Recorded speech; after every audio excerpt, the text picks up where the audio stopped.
My name is Heather Kirkering. I am the science coordinator with the Pacific Islands Climate Adaptation Science Center with USGS and the University of Hawaii, University of Hawaii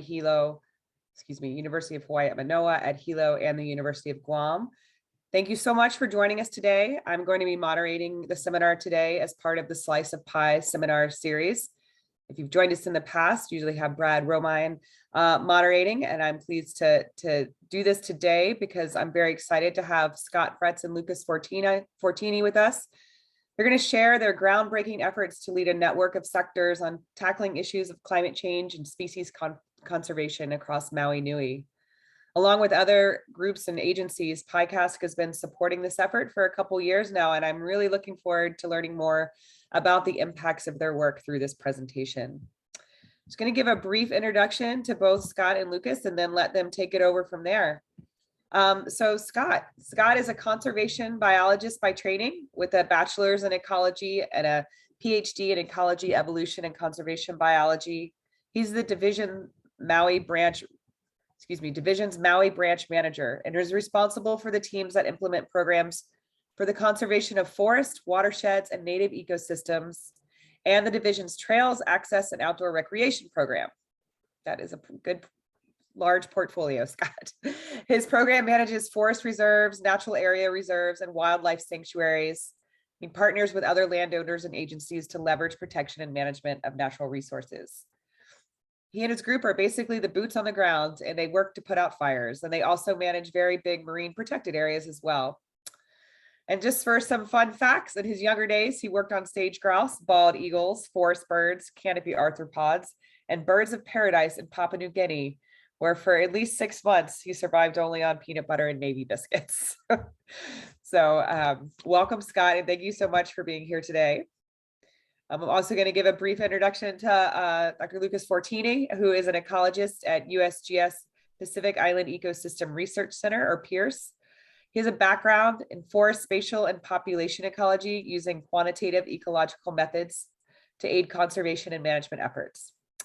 His applied conservation research has focused on the impacts of climate change in the Pacific Island ecosystems and interactions with current serious threats, including invasive species and disease. In his former life, for his fun fact, he spent 10 years deep in the Amazon forest exploring issues of forest ecology and sustainable forest management by local communities. Now, when he's not squinting over our code in his home office, which I know you do a lot, he likes to spend time outside with his family, Kanikapila in Waikiki, or paddle his wa'a to Ahu Olaka. So thank you so much both for being here, and Christina too, who you will introduce. And please, audience, if you could keep your videos off and muted. If you do have questions, feel free to put them in the chat. And I will get to those at the end of the presentation. Thanks. And I believe Scott is starting. So Scott, if you are ready, please feel free, take over. Okay, thank you. And thanks for the introduction. Let me just get this screen up here. Make sure you guys are seeing that okay. And did that go to full screen? Looks good. Okay. Yeah, so Lucas and I are going to both give this presentation here. I'm going to start and I'm going to give an overview and an introduction to the larger project. And then Lucas and Christina are going to dive into some of the parts of it and get pretty technical on that. So this is the Maui Landscape Conservation Plan for Species at Risk, and it's a big collaborative project, and we want to thank all of our collaborators who are helping with this. They're a really important part of making this successful. One of our statutory missions at the Division of Forestry and Wildlife and DLNR is conservation of biodiversity, and we have a statutory mandate to carry out programs for conservation of native ecosystems, and those statutes further direct us to focus our efforts on a priority basis on those species that are endangered. We do that from the management side primarily through land management, and that is through the land management of the state conservation reserves, and those are the reserves that are managed by Division of Forestry and Wildlife and DLNR, and those are the ones you're seeing in the green on the screen there, and through collaboration with other partner agencies who have land reserves, such as National Park Service and others. And then also by partnering with landowners who are working on conservation as well, especially things like the watershed partnerships, which are these voluntary alliances of private landowners that work together to do conservation of watersheds and native ecosystems. There are, of course, huge challenges to being effective at conservation of native ecosystems in Hawaii. There have been so many species that are already extinct and hundreds that are currently at risk. We have lost huge amounts of native habitat already through destruction and degradation, and native ecosystems and native species face continual threats from invasive species. But also the practical challenges are that most of the work we have to do is in very remote areas, in difficult and challenging terrain, a wide range of habitat types, and management costs for this type of work are really high, and we simply do not have enough funds to be as successful as we would like to be. And on top of all that, we're dealing with a changing climate. If we take a look at how, as resource managers, conservation partners generally focus a lot of our effort and funding, they tend to be in these three categories of things: landscape habitat management, especially fencing and ungulate control. This is an important strategy because feral ungulates are such a major impact on so many species, so it's a cost-effective thing to do, and it makes sense. The second one here is the management of the very most imperiled species, and especially to prevent extinctions. And so you may be familiar with these programs, such as the Plant Extinction Prevention Program, the Snail Extinction Prevention Program, a lot of these bird programs that we have in place. And so these are key for preventing extinctions of those species.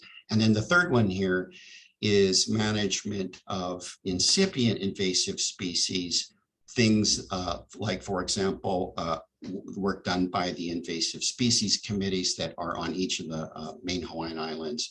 And the focus for those organizations and those efforts are primarily early detection and rapid response, because that is a cost-effective strategy preventing species from becoming established.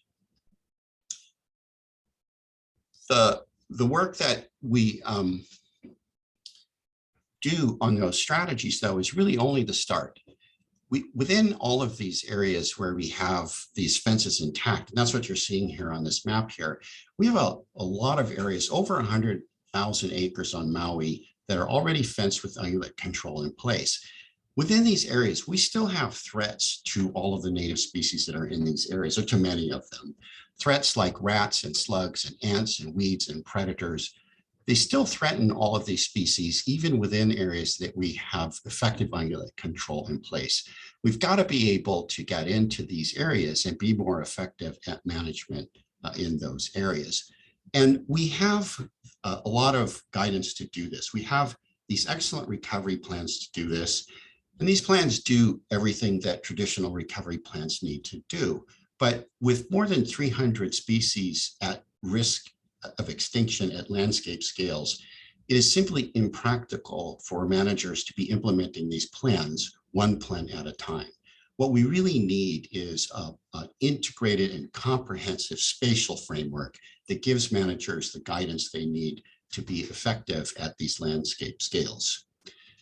And so that's what this planning project, this project seeks to do, is to develop a plan that integrates population level planning into a multi-species framework that enables us to make more informed decisions to improve the outcomes of our conservation work, and especially by taking advantage of opportunities for complementary management of multiple species in places. So I'm going to just give you a sense of that planning framework here through this sort of flow chart here. And these the boxes in green here are the parts of this overall approach that we're going to be talking about today. and that Lucas will go into more detail. But I'm going to give you the bigger picture. And so this is sort of a planning framework, a planning process that we have put together as we work to create this approach. The first is that we ask, what are the species that are at risk? And the reason this is important because we're not just looking at species that are listed as endangered. There's a lot of species that are rare or declining that don't happen to be listed. But the other important part of this is to include species that are vulnerable to climate change that may not be listed as well. So that's step one. What are the species that are the targets of this planning framework? And then to identify what are the recovery targets? What does recovery look like? How many individuals do we need? How are they distributed across the landscape in order to get to recovery, to get to stable populations? And from there, we ask, what is the habitat that is needed to accomplish that?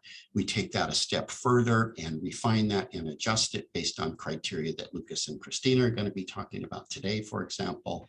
And then we can take that information and that framework and develop additional decision tools specifically to prioritize how we work more cost effectively. And then we will develop a monitoring plan and then create an iterative process to assess impacts of climate change. So I'm going to give you a little bit of a sense of that. And then, as I said, Lucas and Christina will go into a lot more detail. So we begin, and we did a pilot project here to just work out how we did this. And so this is an example of that pilot project, an example of some of the species. And so these are 36 species of plants. They're found on Windward, East Maui. And what we did is we convened some experts and we asked them, okay, what does recovery look like? How many individuals do you need? How do they need to be distributed? And there was an interagency working group that already had this kind of information, so we didn't need to create this. It's out there already. And so they give us this information and for each one of these 36 test species that we did. And so, for example, for Cyanea macledownii, they said, well, you need 10 populations of 400 individuals each. And so they do that for each one of these. We then went to Steve Miller and Fred Amadon, who we knew were working on suitable habitat models for plants. And we said, okay, what do you have? What does this look like? What is the habitat for these numerical targets that we're trying to get? And so they can run these models and they give us these outputs. And this is one example of those. It's a sort of a heat map of suitable habitat across the range. This happens to be for Cyanea macledownii again. So they give us that information. And then, of course, we still need to connect this to those numerical targets that we're trying to reach. So Steve and Fred Amadon are able to take that next step then. And this is Cyanea macledownii here again. And so what you're seeing here in this map is they're showing us the top 10 most suitable sites. Those are the green pixels. The gray pixels are the top 100 most suitable sites. So you have a range of options there. So this is connecting the place to those numerical targets for that species. And so we had 36 species in our pilot that we were running. And so we did it for the next species. This is another example. This one actually happened to be 11 populations of 400 individuals each, and so on. And so we do it for all of the species, and then we combine them together so that we can begin to move to the next step. But this combining them here is a key part of this process, because you can begin to see how useful this information is. You now have a full recovery targets for every one of those species, and you can see how they overlap in place. For example, a manager from this can get a better idea of where they should be putting their fences for ungulate control, for example. Now, what Lucas and Christina are going to do is tell you about some further analytical tools that they've created to optimize this further. For example, what they're working on is making sure that the species that come out of that approach, the results from that, are placed into resilient climate in areas where there's climate change, for example, maximizing the overlap of species or co-occurrences where appropriate, so that you can have more complementarity of management. So they will go into more detail on that. And I'll just mention a couple other things that were the other parts of that flow chart that we won't go into much detail on today. And that is the development of prioritization tools, decision processes to improve our effectiveness at management. And so this map that you're seeing here is that same overlay of the 36 species. And the heat map part of it is showing you the numbers of species. And so what you can see here is there's a big differences in the numbers of species that are either co-occurring in any given place, or that the models have placed there, meaning they're recommended to be worked on and recovered there. These differences are really important from a management perspective. These are remote areas. They're hard to get to. We have limited funds. We have limited teams. The way this works for us is we put people in helicopters, we send them up, we drop them off, and they're going to camp for a week. Where you send them really matters. We can't be everywhere at once. And so this is what we can use to start to develop those types of prioritization tools. And so the numbers of species that are present in a given location are a really important part of that, but that's not all of it. We can also prioritize based on a vulnerability, for example. There are a lot of these species are literally on the brink of extinction. We've got to be able to prioritize our efforts based on that as well.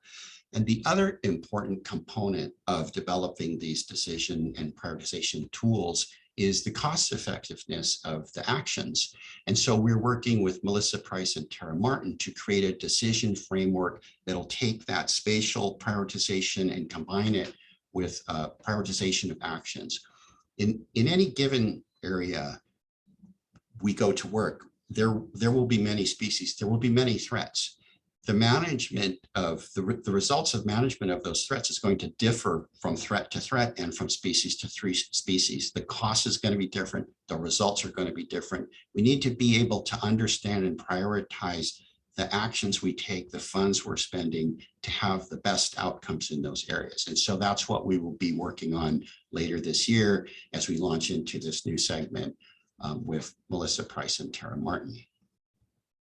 So that's the overview, and I'm going to pass it back to Lucas now, and Lucas and Christina are going to dive into some parts of that, which they will explain. Thank you very much, Scott, for that really good overview of the broader planning effort. So yeah, so let me try to share my screen and get started. Okay, I think, let's see. Okay, can you see my presentation? Yeah, it looks great. Good, good. So yeah, thanks everybody for being here today for lunchtime, this lunchtime discussion and presentation. So yeah, we split this presentation in two parts. You know, Scott's giving the broader overview of that, you know, very important broader planning effort. And today I'm going to get into the weeds about how we are doing that spatial prioritization that kind of underlies you know, that planning process. And this is really, you know, a co-production effort where even the spatial analysis itself, while highly technical, has been built with and by, you know, a large group of technical species and management experts. But my main partner in crime in developing the spatial prioritization has been Christina Leopold, that is also on the call, and she may be fielding some questions in the chat, or if I completely botch explaining any of this to all of you. So yeah, so moving forward in terms of how do we do this spatial analysis or spatial prioritization for this conservation planning effort? So as Scott mentioned, you know, this is really this first part of this process is identifying like where do we focus conservation efforts across the landscape, given there's so many species at risk, there's so many threats, there's so much complexity across the landscape that managers have to deal with in making those day-to-day and long-term planning decisions. And as Scott broadly described before, we were well set up to do this kind of analysis because we first picked a small subset of the Maui Nui landscape, focusing on Windward East Maui on these 36 species as our pilot location to develop our approach. And we, thanks to the work from Fish and Wildlife Service, Fred Amadon and others, we had these really good species distribution maps for all of these species, really well curated location maps for all of these species that really gave us a good understanding about their distribution. And all of these input to our spatial prioritization analysis were vetted by experts, plant and management experts in the group to make sure that they made sense. So anyway, we had this really great set of species information. And we also had, as Scott mentioned, that well-defined set of recovery targets for each one of the species in terms of number of desired populations and size of those populations across the landscape. So it seems like in terms of like a spatial prioritization, that's like a pretty straight shot to get to where we want it to. Because in fact, this is a largely defined a set cover problem, which is a common type of a spatial conservation planning problem where we use quantitative tools to try to identify what's the minimum number of sites needed to protect all species of interest. And in this example here, this graphical example here, this is a very easy thing to lay out. What's the minimum area or minimum number of pixels you need to protect all species considered? But obviously, as you start adding species in a complex landscape to this type of analysis, things get complicated really fast. And essentially, it can become computationally intractable for you to find such solutions. So that's why there's actually a lot of different approaches out there that do precisely this kind of spatial conservation prioritization type of exercises. And pretty much in all of them, the output is that the so-called conservation footprint, which is the least amount of area across your landscape that is able to fulfill all of your desired individual species targets. But what is actually interesting about diving into this type of spatial conservation prioritization work is that, in fact, this kind of work has really not that commonly been used in actual recovery planning for species conservation efforts across the world. There's a lot of applications for like reserve design of large marine protected area networks and so forth. But in terms of like very localized species recovery planning efforts, there's a lot fewer examples of that. And most of the literature reflects that, what we call this implementation gap. And there's a lot of literature out there that gets to some of those challenges of making some of this work useful for management. But as me, Christina, and others have been kind of using or trying to implement some of these approaches across Hawaii over the last few years, I think there's a few main reasons that make these kind of tools somewhat limited in use to management up to now. And first thing is just the lack of transparency. While this conservation footprint that you can see here looks great, you need to understand how managers need to understand how you got an answer. So you need to understand, well, what part of this landscape should you focus for one of your 36 species that you're considering?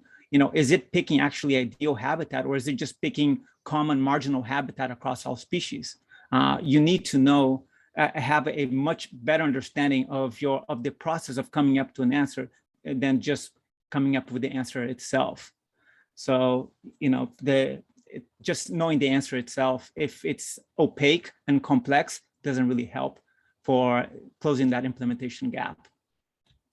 The other problem is also the issue of co-production, because even in a perfect world where we had perfect species information for all of the species that we're trying to include in this optimization and all spatial information on threats that you want to include in such a process, fundamentally a conservation prioritization is not an entirely biological exercise, because you need to reflect the values of local conservation practitioners in the process. Because for instance, how are you going to have your algorithm value differences between habitats inside versus outside existing fences. How is your algorithm going to balance picking areas that are really accessible, but perhaps poorer quality versus more remote, higher quality habitat? Therefore, you need to have, for this process to be really useful by managers, you need to have those values be reflected in the process itself. So after we tried using a lot of these past existing approaches for this Maui Nui planning effort, we ended up actually ditching these existing approaches and coming up with something on our own. And this approach is based on a gritty search algorithm that relies on a very simple set of rules for iterative selection of areas across the landscape.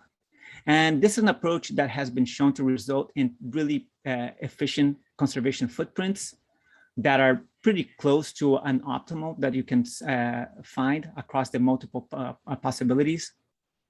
It's a process that's so simple that it's incredibly transparent. And because it's based on a simple set of distinct steps, it also allows for us to adapt that rule set to reflect expert values and feedback throughout the entire process. And this is where I want to geek out a little bit and just show the simplicity of this greedy search algorithm so you understand how powerful it can be once you start modifying and building upon that.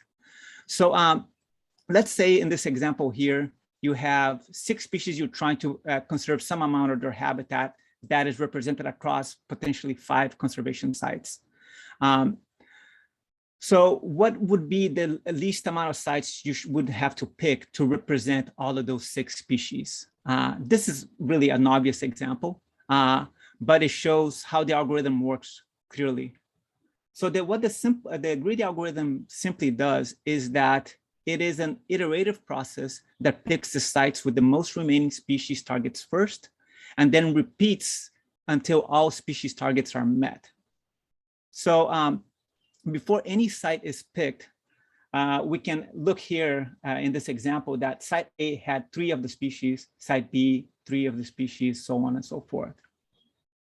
Once in the first step of the greedy algorithm, a site is picked, then your remaining targets that you need to meet are then suddenly changed.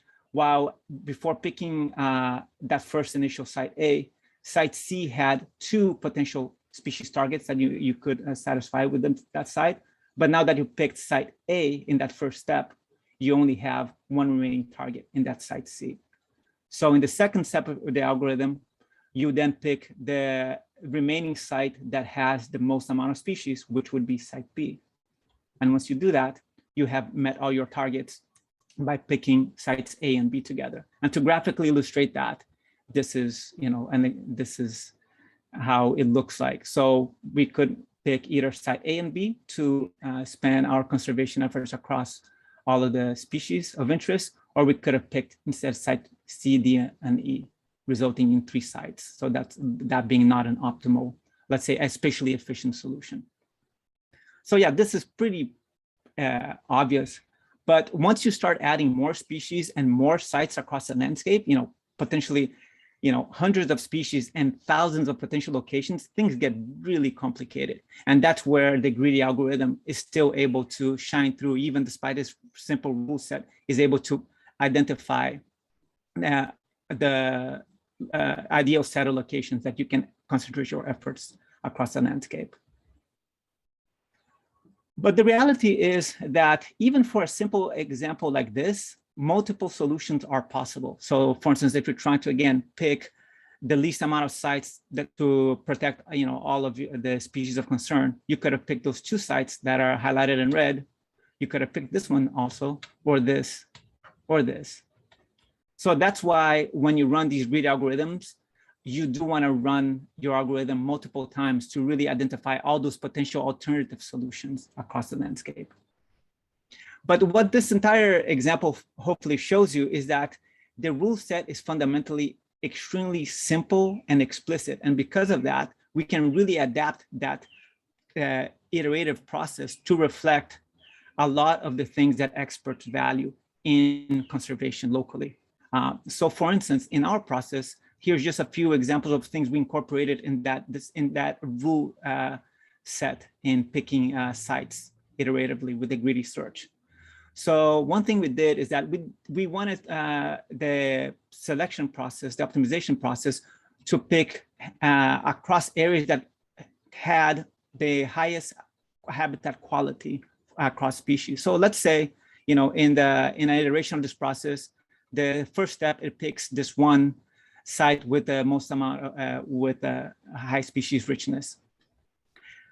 For it to then satisfy its conservation goals in that second step, it actually has 3 choices. But if we consider then that these different choices may have differences in habitat quality, the algorithm can then preferentially pick areas that have the highest habitat quality for the species that you're still trying to meet their targets. You can do the same similar type of rule sets to try to not only pick with preferentially pick areas with high habitat quality, but pick preferentially areas that have existing occurrences or existing populations versus areas that only the model is saying this is high potential habitat quality. And many other rule sets that rule types that we included in this process, such as when you're trying to pick those areas to meet your targets, you try to keep certain types of species apart to avoid hybridization risks and so forth. And likewise, as Scott mentioned, we include in this entire process a different set of rules for us to preferentially pick areas within the species potential range that are likely to remain suitable under future climate shifts. So how do we adapt then this simple rule set and example of this greedy search across the Maui Nui landscape? So again, focusing on that East Maui pilot project area, we simplified essentially the landscape in these planning units across the landscape that are 2 kilometers in size, square kilometers in size, and they are subdivisions based on watersheds and elevation and geographical barriers to represent, you know, issues of accessibility and also be a lot easier to locate than just random square pixels across the landscape. And using this vector-based planning unit instead of arbitrarily designed square pixels across the landscape, it's offered us major advantages. First, it made this entire process a lot more computationally efficient because we were dealing with you know, a few of these planning units. These units are also naturally defined and therefore fixed in space. So as we need to update this process over time, we're able to rerun this based on these same set of units. But again, you know, these planning units, just as if you were doing this in a raster-based grid scale, you wouldn't take the contours of a raster grid of a pixel as where you put your fence boundaries. We don't take these planning units per se in the literal sense. They just generally indicate a general area of management focus in our outputs. So what we do is looking at, again, our species habitat suitability and our occurrences across the landscape, we summarize all of those metrics across the landscape into these planning unit scale metrics. And then we have the algorithm try to pick, for instance, across the landscape, 11 planning units to meet the 11 population targets for Siena kuntiana, for Adenophorus periens, or Bidens, and so forth. And so we're applying the same set of rules that I just described in that abstracted example using these units that I'm describing now. So the issue is that, just as I mentioned with that abstract example, even with that highly modified rule set I just described, there's potentially thousands of landscape footprints that will allow us to meet those individual species recovery targets. And that's why, again, we run these, this entire process hundreds of thousands of times to try to make sure that we are identifying, you know, all possible viable solutions. And as you can imagine, each of these solutions vary a little bit. Some of them may be a little bit bigger footprint than others. Some of them may be in more climate resilient areas. They may contain more or less amount of existing fencing habitat, or more or less amount of existing native dominated habitat. So all of these differ in fundamentally important ways.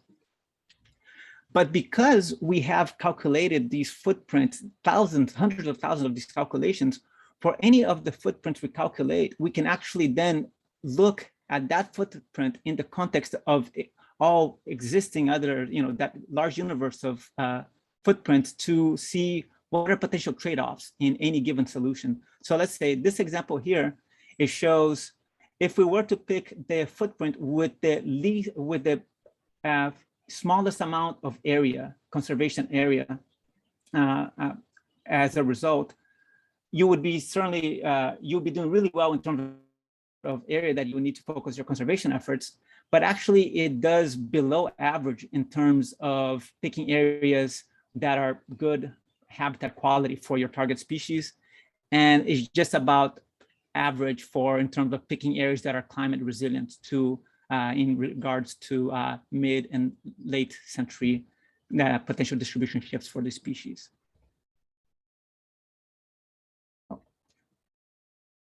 So by using these, so these trade-offs allow us to understand really how each of these potential conservation footprints differ from one another. So given that we have all of these, again, all these footprints differ in so many potential ways, we asked our experts, our plant and planning management planning experts in the group, to review some of these metrics that we calculated for each of these footprints and order them in order of importance in decision making in terms of management planning.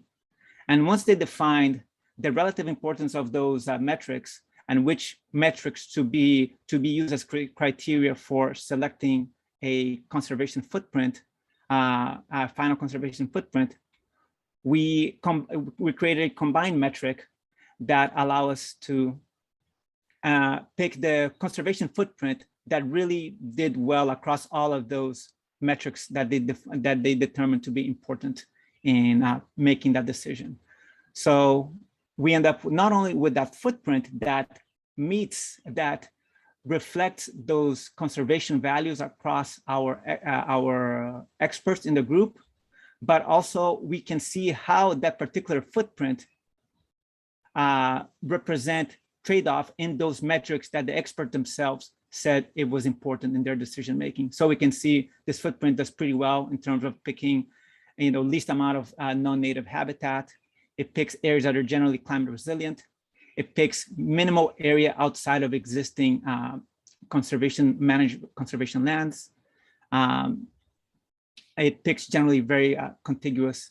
It's a very contiguous solution compared to other possibilities, so on and so forth. So it's a really powerful way to give confidence to managers that this is really pretty much nearly as good as it gets. And again, because this entire approach is based on this iterative set of discrete steps, not only we get that footprint that is important in itself, but we also can identify within that footprint which areas got picked because of which species targets. So therefore, we have the conservation footprint itself, but we also have a species-specific footprint that can help dictate or at least help a manager identify which are priority areas within that footprint where species-specific management can be taken. There's a lot of other metrics that we can derive from these type of analysis. So we can also identify across that footprint which areas get consistently picked for a particular species. So these will generally identify which areas in the landscape are probably of critical importance for a particular species in mind. But also we can identify for each individual species which areas tend to have the highest climate resilience across the landscape.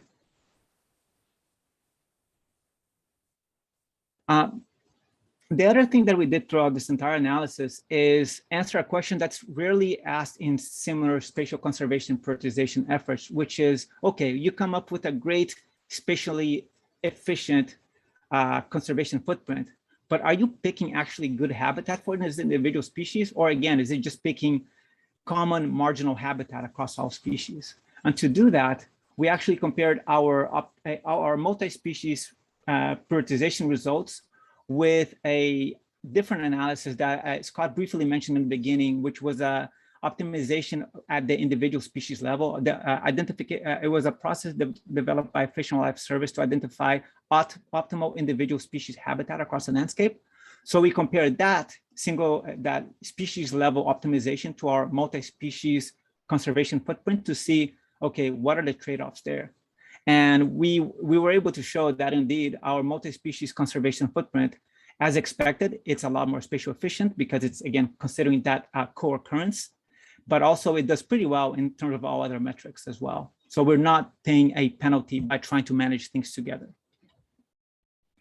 The other fundamental benefit of this entire process is, again, because it's based on these coarse landscape, recognizable landscape level units and a transparent effort, we have put multiple ways that expert input can be used to revise the process itself, but also the output. Because our philosophy is somewhat different than past approaches where we know that our resulting top footprint we picked is not a final answer, but just the beginning of a discussion with a broader set of managers, species experts, and so on and so forth.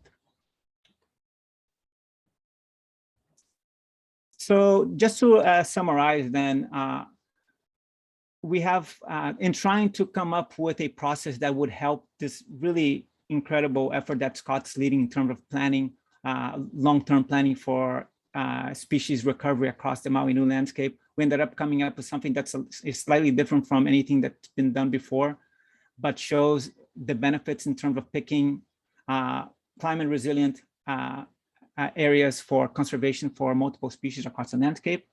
That is also able to transparently identify the trade-offs in such process. And that hopefully it helps close the implementation gap that we have seen in similar past approaches, because again, it's extremely transparent. It's been co-developed to reflect management values and concerns and easily tailored to reflect those needs. And again, it's a process that we developed with specifically in mind in trying to generate output that are at fine scale as possible to help really that on the ground conservation efforts that are necessary to keep not only species from going extinct, but eventually allowing species to recover. And to put this in an even broader context, I think some of you may have seen a similar slide in some of my past presentations. I think this kind of work is incredibly important because there are many managers across the Hawaiian landscape that know they're seeing, ecosystems change, species responding to shifting climate, and they are already trying things out and identifying really incredible opportunities for us to adapt to such changes. But a lot of that work, unfortunately, has been essentially guesses or trial and errors, and we need to start developing structured approaches for such decisions to be made across broader set of species, broader set of landscapes, and broader sets of consideration. And hopefully, the approach that we develop now can be the basis for some of those tools. So as Scott mentioned, we're now done with that East Maui pilot project that laid out this entire approach, and we're trying to get a publication out hopefully soon. We're now expanding this to encompass all of Maui Nui, and this will encompass over 300 native species. And the process is already ongoing. We have already gathered expert groups to start the process to consider a lot of other species beyond plants. So it's a really exciting time, and especially when you consider the additional steps ahead of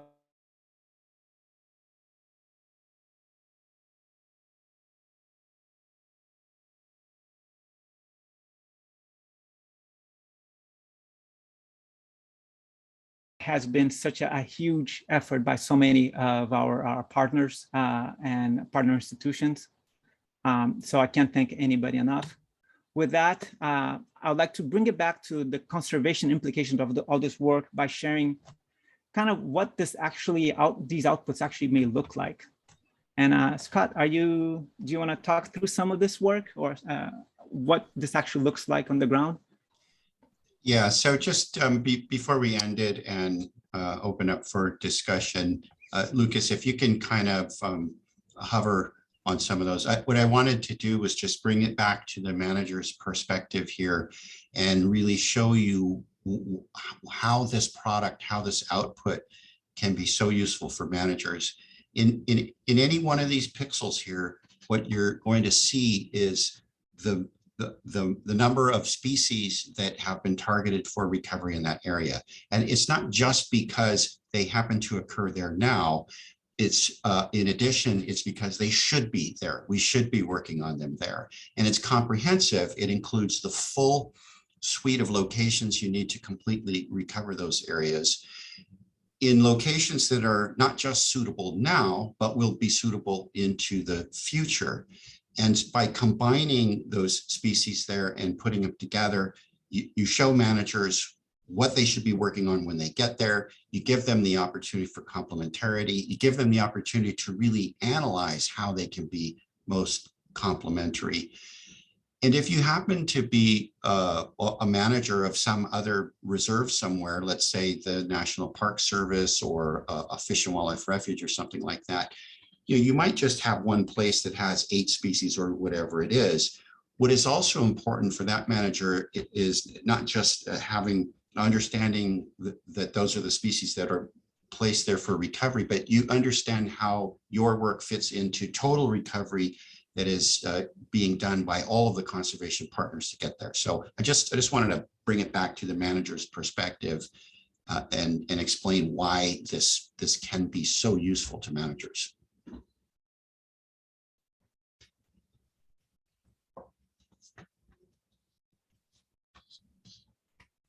Yes, I'm not sure if we have any questions in the box, or anybody has any questions. I know we have still a few minutes. Yeah, thanks, Lucas. Thank you, Scott. I really appreciate having the perspective from both the manager and researcher, both of you here, to talk about the quantitative work that went into it and how it's meeting manager needs in Maui Nui. So great to have some of those perspectives. We do have a couple questions in the chat and about 10 minutes left of the time. And one had popped up when Scott was speaking, or right after Scott's presentation, from Melanie Lander. And she had asked, how would you recommend the management actions be complemented through the ways we develop adjacent to conservation areas?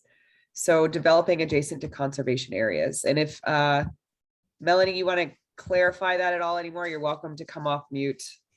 Yeah, I'm not sure. Yeah, thanks for clarifying. I'm not sure I understand the development part. If you could clarify that. Yeah, I just wanted to see if there were any applications, beyond the conservation areas, if these are areas that, maybe we should be buffering or, considering integrating into the way that development is occurring, because it is such a strong force around our conservation areas, and kind of the edge zones are so important. So I just wanted to see if you had any recommendations for urban planners. Well, the first thing we try to do is to identify as many conservation areas as we can. So if we have a willing landowner, then we'll include that, and that will be part of the analysis, and it'll be used. So I guess that would be my first reaction to that. If we don't, and it's just an adjacent area that is not suitable habitat, but it is a buffer, I would put that into the realm of the managers. Lucas might have other thoughts on this, but I would put that to the managers and make that a part of the management prescriptions that we work on putting together. The managers might want to approach that landowner and say, we've got a weed that's coming in from your place here. We need to work with you on that, and approach it that way.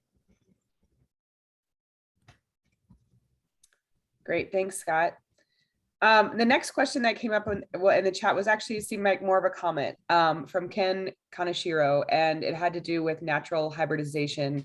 And Ken, I wasn't sure if you actually had a question or just a comment, if you wanted to come off mute and clarify or had a specific question.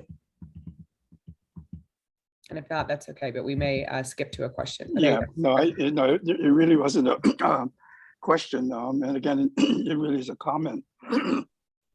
And I know the focus has been on plants, but my work on insects, so we do see quite a number of examples of natural hybridization, and that this is actually really part of the evolutionary process to,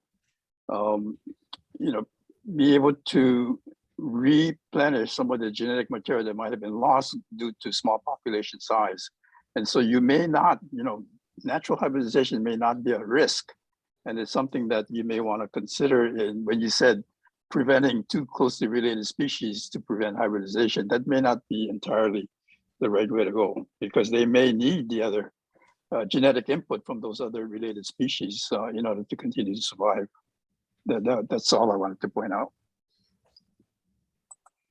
Yeah, it's a good point. And Lucas can chime in, but we only put that hybridization constraint into the process if it's necessary and the experts that we have are saying it's something we need to include. It doesn't automatically become a part of the code, but Lucas can clarify that. That's exactly it. We have the mechanism to include that, but only if, again, the species experts feel that is a prerogative in managing potential specific species. And in the case for the pilot, we actually, I think, discussed for a couple of geranium species, if I'm not mistaken, and we ended up actually not including that, but we have the possibility of doing that if necessary. Great, thanks Ken for your comments and you guys for your answers. The next question that came up was from Paul Berkowitz, and his question was, what % of your calculated footprint currently falls within protected or fenced areas? Oh, Lucas, you're on mute. Yeah. So yeah, for the footprint that I presented, it is, I think it was about only 12% of the area fell outside of conservation lands. Currently, areas that can be managed for conservation in the near or medium term. And then I think it was about 60% of the area was outside of existing fencing. While that seems high, it was primarily to do with one species that we included in the pilot, which was mucuna, which is a low elevation species that is primarily in areas where there's no existing fencing. So that ended up, it was a species that almost had no overlap with all the other 35 species. So I think that if we were to exclude that, I think our most of the area, I think I can actually show that in the tool. Let me see. Yeah, I can actually show that in this tool here. If we look at the fencing across the overlaid with the conservation footprint, a lot of the areas is within existing fences, but then we have these here all habitat that got picked exactly only for Mucuna persericea. One thing I would add to that, the answer to that question is that we're only running this on 36 species of plants that happen to be plants in this area. So when we include the other species, the bigger analysis for all the species that are targets, this is going to look different. It's going to include invertebrates, vertebrates, and so it won't be quite the same result. Thanks. That kind of led into another question that Kurt Dollar raised, which was, this was a model based on the 36 species, but would it be useful for a broader group of hundreds of native species? Yeah, that's what we intend to find out. So we think we're going to be working with about 300 target species at risk, and that's our intention, is to transfer this approach to all of those species, Maui Nui wide. Thank you. Let's see. I'm trying to. So we have like 5 more minutes, a couple more questions. I did skip over one of mine, but I was really interested And if you could just give a really brief, I know you guys have been working really hard with, gathering all these different groups together to value the different parts you put into the algorithm. And you highlighted co-production and the need of valuing manager perspectives. So can you just really briefly mention the length of time you've been working on this and what's been kind of involved when you say co-production of? Yeah. So yeah, it's been over 2 years that we've been working on this process. And it really has been a deep process, which is essentially we have tried to translate managers' concerns and values within by reflecting it on the optimization process itself. Essentially trying to create, like I mentioned in one slide, rules in the optimization algorithm itself that reflect those priorities, those management priorities, and also in the way then that once we come up with all these individual solutions, that how these solutions get ranked and picked across and many other ones. And then there's all the processes in terms of like expert validation of our inputs and outputs, and also the potential for us to rerun things based on some input, some expert input we get at the end of this process, because we may run this and at the end we do have maybe it picks particular planning units that managers know, that area is just unrecoverable or there's absolutely no access there, run it, but exclude that for the species. So that process, yeah, it has taken, really the 2.5 years of intense work to go through it. It's been a lot of meetings, but also we've been moving forward, and I can say I have never done something as intimately involved with actually co-developing this, because the methods, usually you create a scientific product that you try to address a need, and you go away, you develop some analysis, you come back and you get some feedback and we run. But this has been actually co-developed every single step of the way with the input from everybody. So it's been challenging. Yeah, thanks for that. I guess I'll try to squeeze in a couple more. One, just going down the chat list. So sorry if I don't get to your question. Gregor Sherwin, sorry, he's with the Park Service, said it seems like there's still a need to harness this information to coordinate management action on a landscape scale. What is the vision for the translation of this information, given the ownership management complexity of the landscape? So the vision for how you're going to share this information. Yeah. And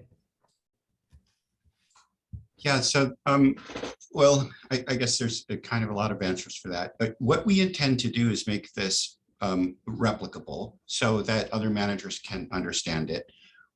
Division of Forestry and Wildlife, for example, we would like to be able to hand this off to the other branches, the other islands, and have them be able to follow it and repeat it and do it for their areas. So that's one reaction to that.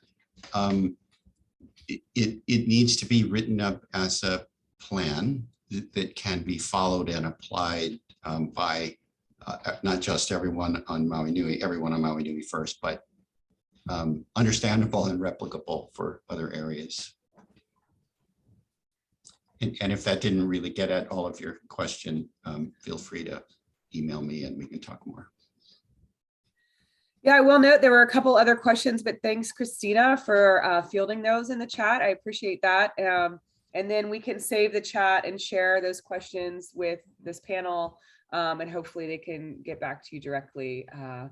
So I really want to thank you. Our time is up for this seminar, this section of the seminar series. So thank you, Lucas and Scott, for your time and putting together the presentation, but more importantly, for the work you've been doing over the past couple of years. It's really phenomenal to see the output and how you're moving forward. So mahalo. Hello, everybody. Thanks. Thank you.